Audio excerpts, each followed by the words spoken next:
Hello, I'm John Paul and I'm here at RimmerBros today to fit this Softride suspension kit to this 2003 MGTF.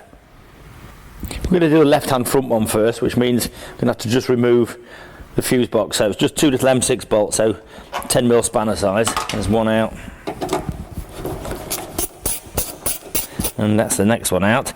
Then we can just pull the fuse box to one side and then we can see the top of the strut, so we're going to get a socket on that. It is quite rusty, so whether we have to put an Allen key in the top to hold the centre shaft while we undo the nut, we'll see. We'll take it off in a second.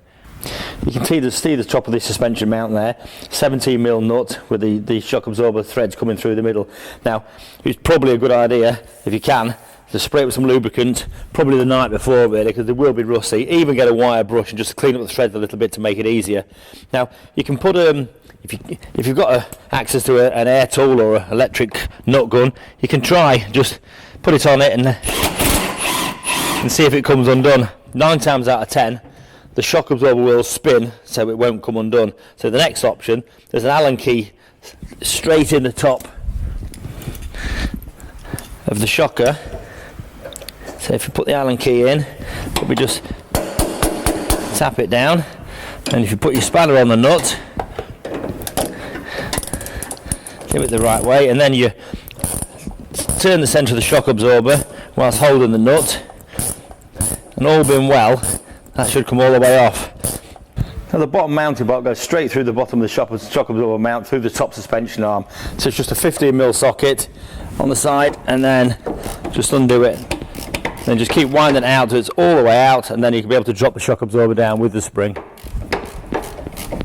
Here's the new shock and spring unit. Now I've put the new rubber bush on the top mount there. Just don't be tempted to take that nut off, because that does hold the spring pressure. So do make sure that the bush goes over the top of the nut. Then there's another rubber buffer you need to swap over from the old one to the new one, and then it's a case of fitting it back into the position.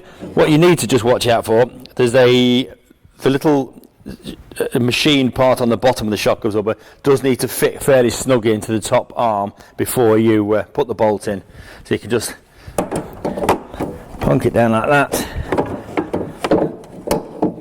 Make sure you locate the top hole.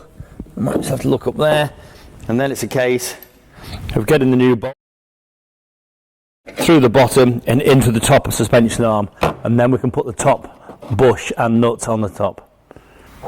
We've lowered the car down so you can see the top mount through the strut top there. Just make sure that it is dead central in the cup, so you can then fit the new bush, the washer, and a new nut. Now that one's tightening down to 45 Newton meters, and the lower bolt one's tightening down to 100 Newton meters. And once that's all tight, we can replace the fuse box, and that's this side pretty much done by putting the wheel back on. The other side is almost identical, but you don't have to remove the fuse box. There is a horn that's a little bit in the way, so you may well want to move the horn, but if not, then just carry on and do exactly the same. Onto the rears now. We're going to do the left-hand rear first. Now pretty much the same as the front, with the added complication of access at the top. So the first thing to do is just remove the grille, which is fairly simple, just an unclip one. I'm sure you've all done that before. You have to remove the engine ECU, so there's just a couple of Phillips screws at the top, a couple at the bottom. Just unscrew the screws, you don't need to unplug it, and we'll lift the ECU just to put it to one side, and then we'll gain access to the top of the shock absorber. I'll show you that in a second. Okay, you see the top of the shock absorber there, and there's the nut.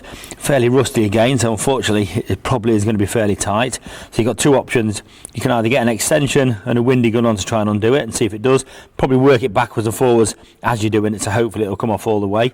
Or alternatively, you've got to put down there with your spanner and then get your Allen key down the centre with an extension and undo it there. But I say work it backwards and forward to ease it up so that it doesn't strip the Allen key in the top of the shock absorber.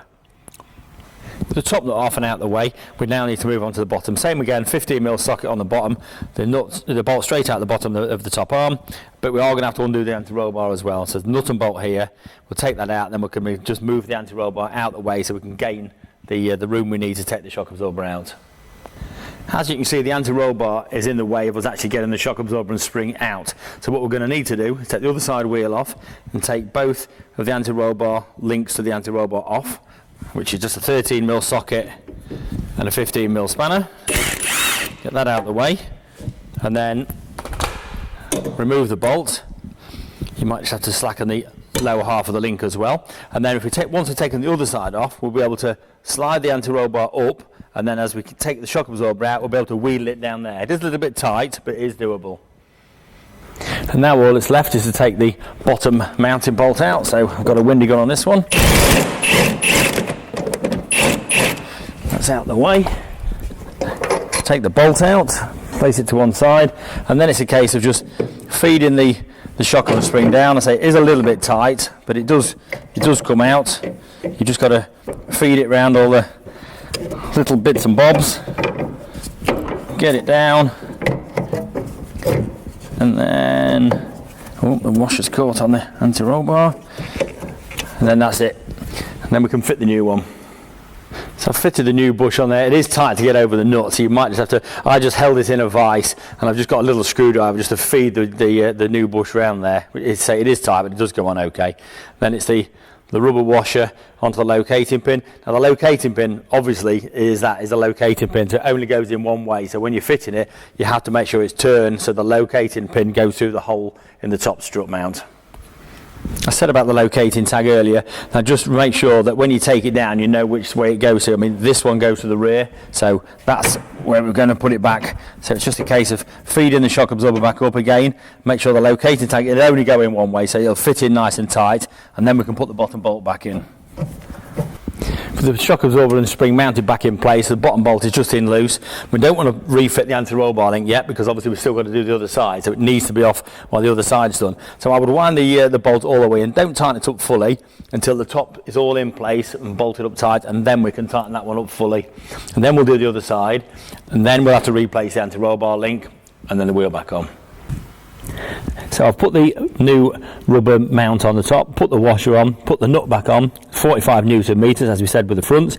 Then we can tighten the lower one to 100 newton meters. So that's this one done, bar putting the ECU back. So we'll put the ECU back, replace the 4 screws that hold it into place, and then that's this side finished. The other side is obviously the same as this, but the mount is underneath the header tank. So you'll just have to remove the header tank so you can get to the top of the shock absorber mount. So we'll put all the wheels back on. I've torqued them all down to 70 newton meters. Put the locking wheel nut cap back in the glove box, don't forget that. Now we've taken it out for a drive. The drive is so much nicer, it's comfier, it's quieter, it's just a better drive all around, so well worth putting them on.